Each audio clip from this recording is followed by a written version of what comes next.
A special operations team surveys an enemy compound via drone. They are searching for the location of drug traffickers, noting heavy guard presence. The enemy force is estimated at around 100 hostiles. They are heavily armed with 11 vehicles, pistols, and heavy machine guns. The traffickers' arsenal even includes rocket launchers. To their surprise, the enemy is also equipped with tanks. The team's captain asks for the best point of entry. A teammate suggests a trail 500 meters back where defenses are weaker. The captain requests the exact location of the rescue target. The location is quickly identified on their tactical map. The captain orders his team to synchronize their watches at 4:15 a.m. He assigns roles. Oculos will handle surveillance. He and Inzi Shiamon will infiltrate and rescue the target. Dragon Girl is assigned to provide fire support. The target is identified as Zamban, president of the Tashin Group. 5 days prior, a traitor from the 14D gang sold a list of its members. Zamban, the man with the list, was discovered and captured by 14D. The team's mission is to rescue him and secure the list. Their ultimate goal is to deliver the list to the authorities and dismantle the 14D. Inside the compound, a 14D member interrogates the captive Zamban. He threatens to see how long Zamban can endure torture before talking. Zamban cries out in pain as the torture begins.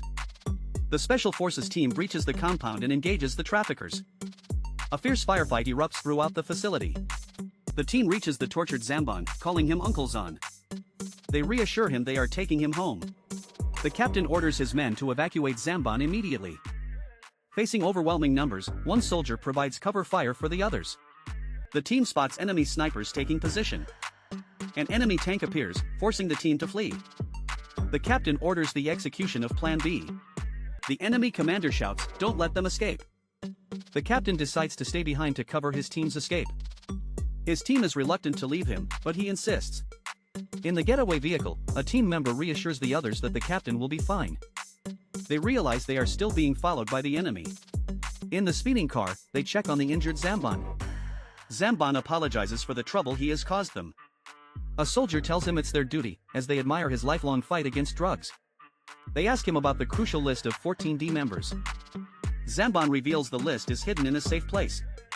He explains that only his daughter knows its location. However, he fears that the 14D was monitoring him. Worried for his daughter's safety, he pleads with them to find her. He asks them to protect her and retrieve the list. Meanwhile, the villains regroup, furious about the escape. At an airport, a young woman, Xanarin, is surprised by her cousin, Zan. He playfully teases her, calling her cousin. She asks how he knew she was arriving, as she had changed her flight. He reminds her that he often uses her online account to buy tickets. While driving, Zan notes they are going far and will need to refuel. At a gas station, Xanarin goes to the restroom. Inside, her father, Zamban, calls her on a secure line. He gives her a final warning, don't call home and don't trust anyone. Suddenly, the captain appears in the women's restroom, startling Xanarin, who calls him a pervert. He tries to calm her, explaining that her father sent him to protect her. She doesn't believe him and threatens to take him to the police station. To prove he's not lying, he recites her personal details: Xanarin, only daughter of Zambagon. 25 years old, doctor, 1.68 m tall, blood type AB, Scorpio. Practices taekwondo and has a difficult temper. Am I right? She accuses him of being a stalker in addition to a pervert. He warns her that she is being monitored and cannot use her phone. She struggles against him, demanding he let her go. Xanarin shouts for the police, claiming the man has a weapon. As police approach the captain, Xanarin and Zan speed away. In the car, Zan asks who the mysterious man was. She calls him a pervert who claimed her father sent him, which she doesn't believe. She tells Zan she has personal matters to attend to. She instructs him not to tell anyone she is back, not even his own father. Later, at Zan's house, the captain appears in Xanarin's room. He tells her that her cousin is listening to music with headphones and won't hear her scream. She again calls him a pervert and asks why he is following her. He reiterates that her father asked him to protect her. She refuses to believe him and threatens to call the police again. He explains that her father hid the 14D list and only she knows where it is. He warns her that the 14D knows this, and she is in grave danger. He urges her to cooperate, stating that the sooner they get the list, the safer her father will be. To gain her trust, he offers his phone for her to call her uncle. Zan walks in, sees them close together, and mistakenly assumes they are a couple. Xanarin calls for help, but Zan playfully leaves them alone. Suddenly, the window shatters as assassins attack the house. The captain shields Xanarin as gunfire erupts. Zahn returns, terrified, asking what is happening. The captain tells him to stay close if he doesn't want to die. Zahn panics, crying that he doesn't want to die. Cornered on a balcony, the captain tells them they have to jump. Zahn refuses to jump, fearing death. The captain asks if he'd rather jump or be shot. Zahn reluctantly agrees to jump. They land safely and run towards their car. Xanarin gets in the driver's seat, but her hands are shaking too much to drive. The captain tells her to move to the back and takes the wheel. In the back seat, Zahn dramatically complains that he almost died of a heart attack. Zahn thanks the captain for saving his life, calling him his hero. The captain coldly states that protecting Xanarin was his job, and Zahn was not part of the plan. Zahn continues to joke, prompting the captain to threaten to throw him out of the car. Their escape is halted when the car's engine breaks down. While they wait, the captain studies a map, looking for the best escape route. He remarks that in their situation, every place is dangerous. Seeing Xanarin shivering from the water, the captain offers her his jacket. She accepts it with a quiet thank you. An assassin ambushes them, holding Xanarin at gunpoint. He orders the captain to drop his weapon. The captain complies, but swiftly neutralizes the threat, saving Xanarin. Xanarin is shaken, saying she thought she was going to die. He reassures her, "Relax, I'm here. You won't die." They escape in a new vehicle, but are quickly pursued again. The intense chase leads to a violent crash.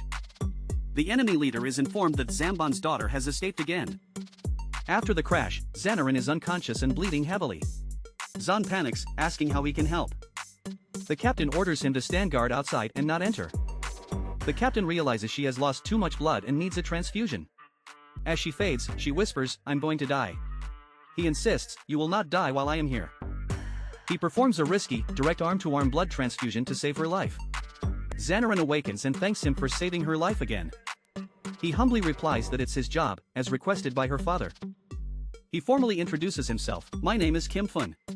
I am the captain of the sword team." She recognizes the name, "You are the famous Kim Fun?"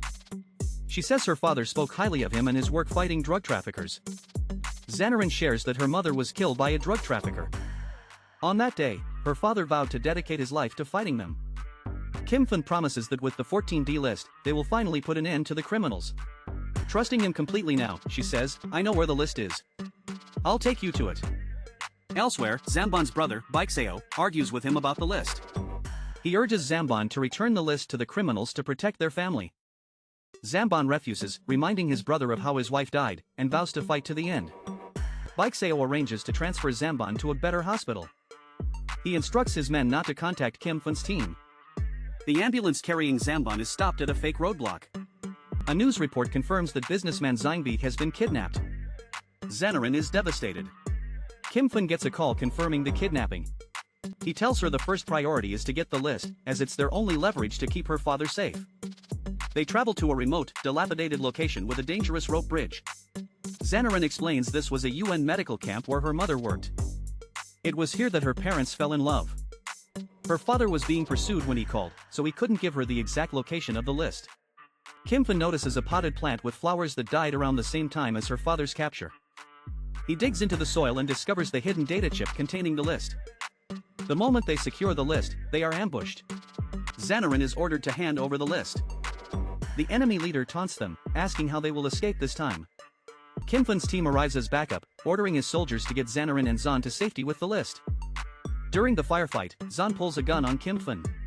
Xanarin is shocked. Zahn tells her, "Dead men tell no tales. Give me the list." She asks why he would betray them, his own family. Just then, Zahn's father appears, holding Zamban hostage. Xanarin can't believe her uncle and cousin, whom her father treated like a son, could do this. Zahn reveals his motive. He believes the family company should have belonged to his father. He intends to take back everything he feels they are owed. Kim Fun reveals a second data chip, telling them, "I have the list." Zahn asks when he started suspecting him. Kim Fun explains his suspicion began at the workshop, when the criminals tied Zahn up but didn't kill him. He also notes how Zahn conveniently knew Xanarin's flight details. Finally, he points out that Zahn acted terrified but never actually tried to escape. Kim Fun says he just had to wait for Zahn to show his true face. Zahn grabs Xanarin, threatening to shoot her if he doesn't get the list. Kim Fun throws the fake list, creating a diversion. As the villains are distracted, Kim Fun tells Xanarin to take care of her father. He then pursues the fleeing traitor, Zahn. The chase leads them to the unstable rope bridge. A brutal hand-to-hand fight ensues between Kim Fin and Zahn on the swaying bridge. As the bridge collapses, Kim Fin is left dangling, but his team arrives to help him. Xanarin reaches out her hand to help pull him to safety. Zahn, defeated, falls into the chasm below. With the ordeal over, Zamban sincerely thanks Kim Fin and his team. With the information from the list, police raid a 14D nightclub. They shout, "Hands up! You are under arrest!" Simultaneously, other police units raid the gang's drug labs and warehouses. The entire 14D criminal organization is systematically dismantled. Sometime later, Xanarin waits, looking at her phone. A man approaches her table, saying a friend asked him to deliver something to her before leaving. He gives her a small, wrapped box. Inside, she finds a beautiful necklace, a gift from Kim Fin. She holds it and smiles, looking hopefully towards the future. If you want a recap of your favorite movies and shows, comment below, and don't forget to subscribe, like, and turn on notifications so you don't miss the next ones. See you next time, everyone.